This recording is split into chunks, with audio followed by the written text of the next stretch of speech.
Ekweremadu replies IPOB wants to set the record straight. This is Njenje Media channel. Welcome to the channel. Remember to subscribe to the channel by clicking the bell icon and also clicking the subscribe button. I must say a big thank to you for the outpour of love and solidarity in the face of unprovoked attack on my person by the members of the IPOB in Germany. He made this known on his Facebook page that he published this. He goes, "Meanwhile, I have read IPOB's statement claiming that they attacked me for instigating Operation Python Dance in the southeast. Ironically, I, Ekweremadu, the Ikoha, I engaged the presidency and concerned security agencies to try to prevent Operation Python Dance. Here below is a September 2017 Vanguard report on my letter to His Excellency President Muhammadu Buhari titled The Rising Tension in the Southeast, an appeal to call off Operation Egweke. This is just to put history straight for posterity's sake. This is just for the sake of clarification. As I said, I don't hold anything to heart against them," the Senator Ekweremadu explained. Now, what Njenje Media will do is to go back to that letter that he actually wrote in 2017 to see if what he's saying is true or not. The letter read, "Python Dance, Ekweremadu writes Buhari, urges dialogue to avert another war." We will, at Njenje Media, put this link to the description of this video so you can go back there and also read the letter from Ekweremadu 2 years ago. That report was written by Emmanuel Aziken, a political editor. And the letter reads, "The Deputy President of the Federal Republic of Nigeria, Senator Ekweremadu, has written President Muhammadu Buhari urging him to go the way of dialogue and call off the ongoing Operation Python Dance in the southeast to avoid the kind of tension that could degenerate to full-scale civil war. In call for restraint on the part of the president, the senator said, Ekweremadu, in the 5-page letter, he urged the president to heed the advice of his security advisors, who he said had urged the president to lessen tension in the southeast through amending the policies to include the region in his appointments and infrastructural development plans. Ekweremadu, the highest elected political office holder from the southeast, nonetheless, as of that time in 2017, restated his full commitment to the territorial integrity of the country and the way of peace.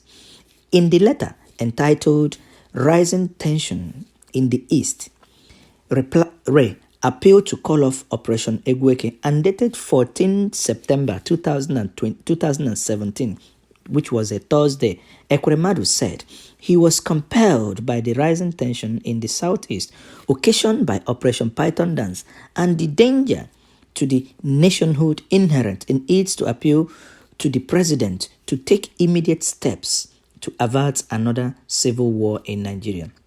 The 5-page letter read in part, "The peace of Nigeria has never been this fragile since the end of the civil war. And as leaders, we must do everything humanly possible and legitimate to hold the nation together in peace and in prosperity. As president and as commander-in-chief, you would agree with me that there is need for caution. Recall, Your Excellency, that the Southeast Caucus of the Senate met with you on November 9th, 2016. We had a heart-to-heart discussion on pressing issues affecting the Southeast. Again, recall that on the issue of leader of the indigenous people of Biafra, Mr. Nnamdi Kanu, who was then in detention, we pleaded with you, Mr. President, for your intervention and strongly advised against this continued detention." If you people remember, this was happening when court gave orders for Nnamdi Kanu to be released, and the president flouted every court order that was compelling the presidency to take any action. And this was at the point where Ekweremadu got all the Senate caucus of the Southeast extractions and some of the South joined them to go and beg Buhari to use to intervene and release Nnamdi Kanu. And the letter continued. We were of the view that the continued detention would only further and popularize Nnamdi Kanu.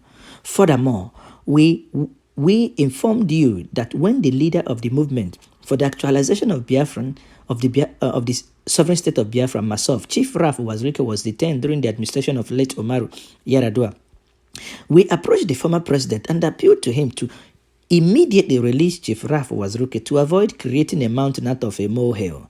He heeded the advice, and Chief Raf Wazirike have never posed any threat to the peace, sovereignty in Nigeria since ever after.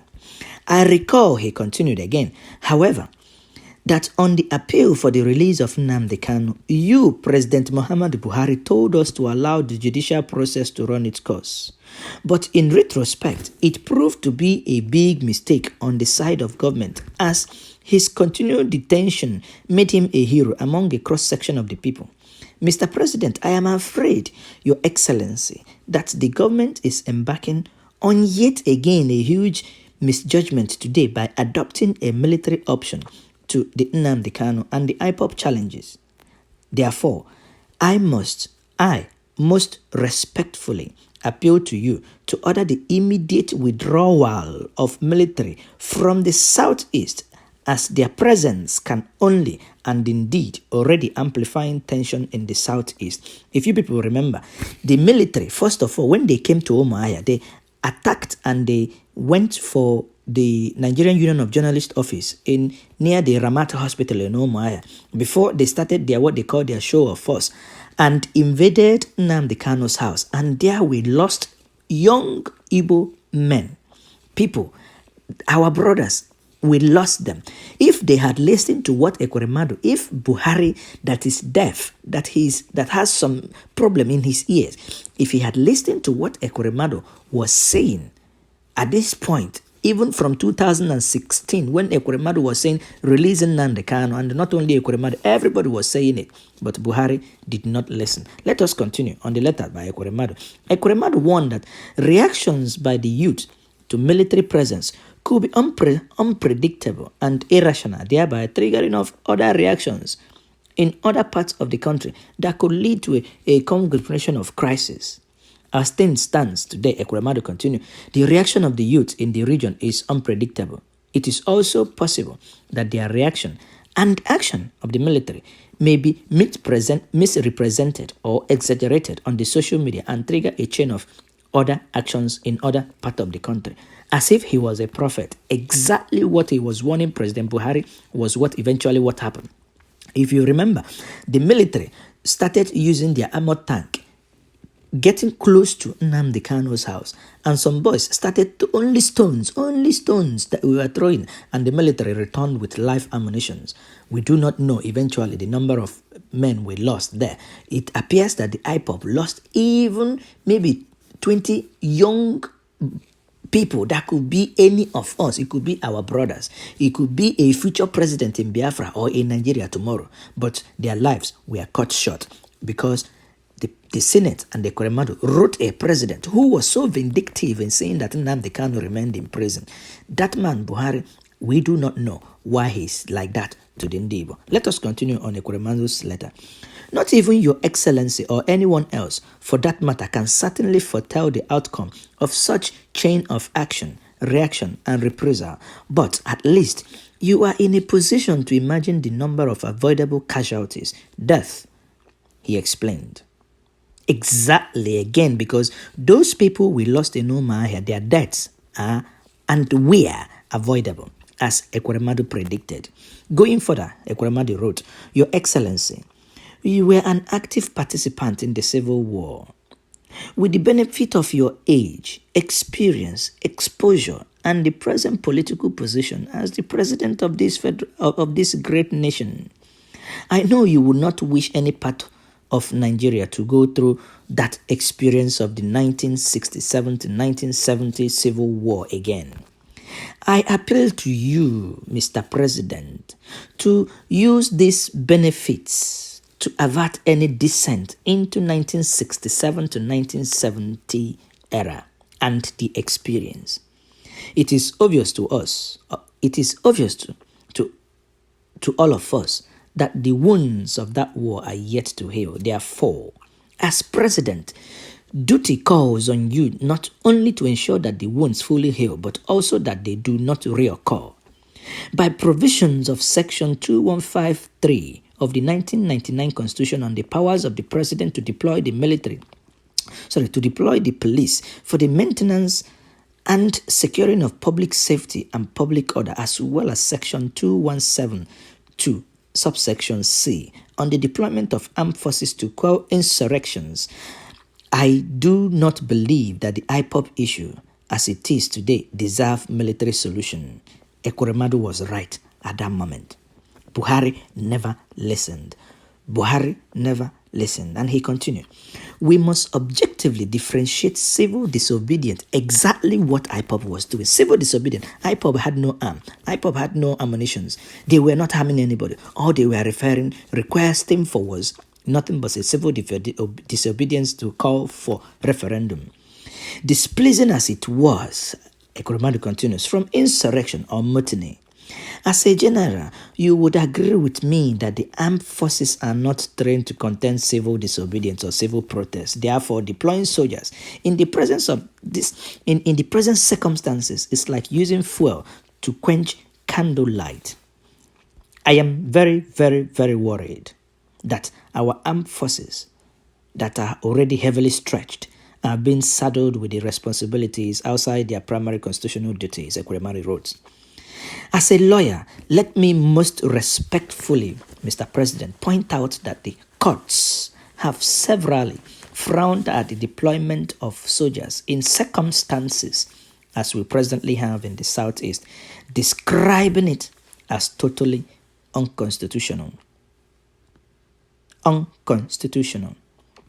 Ekweremadu continues, besides, let us be mindful that it was the mishandling of Boko Haram sects, especially the elimination of its leader Mohammed Yusuf, that escalated into the full-blown insurgency that we have in the Northeast many years now. That singular misadventure has led to wanton destruction of life and properties, Nigeria and foreigners alike, in the Northeast in particular and other parts of the country as well. It has affected both the federal government, the international community, financially and otherwise, with monumental resources that should have gone into developing and channeled into containing Boko Haram menace. Military option did not also work in the Niger Delta. It will certainly not work in the Southeast. As was the case in the Niger Delta, dialogue is the best option.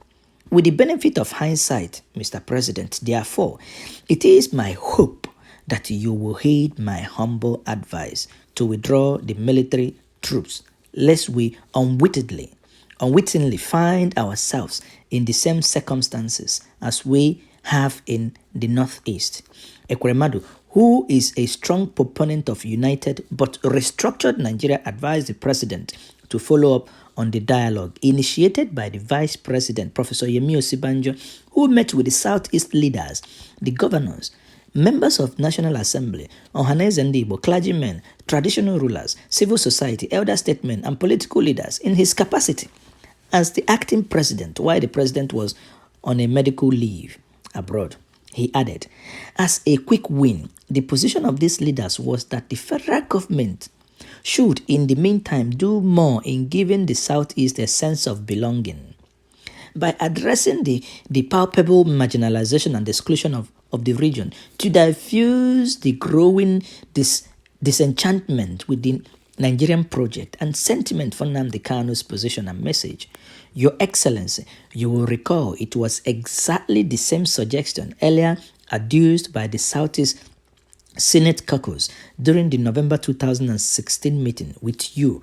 We especially appeal to you to address the total exclusion of the entire Southeast region and the leadership and commanding height of nations' security agencies and organs. Although you promised to address this abnormally, this regrettably has not happened. And Njenje Media would add, if, according to Ekweremadu, they met the president in November 2016, It is close to 3 years. The same aggrievement they met Buhari with, 3 years later, he has not addressed it and is not interested in addressing it. What manner of man is Buhari? The senator continued, furthermore, I have it on good authority that the security chiefs also advised you along the line of giving the Southeast a sense of belonging by way of appointment and infrastructural development. Regrettably, Mr. President, that advice is yet to be implemented. The lawmaker, Ekweremadu, urged the president to re-engage the Southeast leaders to find a way out of this imbroglio, noting that the Southeast leaders were ever ready and also taking necessary steps to curtail the tension in the land. Your Excellency, between 1967 and now, is well over 50 years. As a seasoned soldier, you would agree with me that the characters of war has changed dramatically. Therefore, the outcome of another war in Nigeria, in any part of Nigeria, God forbid, will be very, very unpredictable. By God's grace, you are back and you're fully recovered. I would like to advise that you meet with the leaders of the Southeast to continue with the dialogue as soon as the military deployment returned to their barracks from the Southeast. I speak for myself and other leaders of the Southeast that we will make ourselves available towards finding a political solution to the agitation in the region. In the meantime, be assured that the Southeast leaders are already taking the necessary step to ensure that the situation does not escalate, he concludes. So, from this letter, you can see that in 2017, as opposed to how he was accused, he has proven that he wrote this letter to the president, and it's been published here. The links are there. This explains why on so many occasions the Hausa Fulanis will always refer Abaribe and will refer Ekweremadu as Biafran senators. So because they were the ones speaking out for the injustice being meted on the people of the Southeast, they were being referred as if it is a bad thing to demand for your right, the right to be treated right in a country that says you are part of them, in a country that will reject you from going out and saying, I no longer want to be part of Nigeria. Or if you think I'm not telling you the truth, ask me and my brothers and my sisters to vote in a referendum to decide our future, if we want to be a part of this nation or if we no longer want to be part of this nation. So this is the letter from Ekweremadu replying IPOB saying, it is not correct to say I did nothing when Python Dance came. This is Njenje Media channel. Subscribe and follow this channel. We will be bringing you more update and analysis as they unfold regarding this issue. Remain blessed.